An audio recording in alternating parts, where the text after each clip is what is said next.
కరీంనగర్ నగరంలోని భగత్ నగర్లో ముదిరాజ్ సంఘం ఆధ్వర్యంలో ఆదివారం పెద్దమ్మ తల్లి బోనాల పండుగను భక్తిశ్రద్ధలతో ఘనంగా నిర్వహించారు. ఈ వేడుకల్లో వందలాది మంది మహిళలు సాంప్రదాయబద్ధంగా నెత్తిన బోనాలతో తరలివచ్చి అమ్మవారికి నైవేద్యం సమర్పించారు.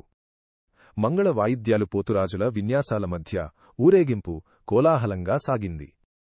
భక్తులు పెద్ద సంఖ్యలో పాల్గొని మొక్కులు చెల్లించుకోవడంతో ఆలయ ప్రాంగణం ఆధ్యాత్మిక శోభతో విల్లిల్లింది.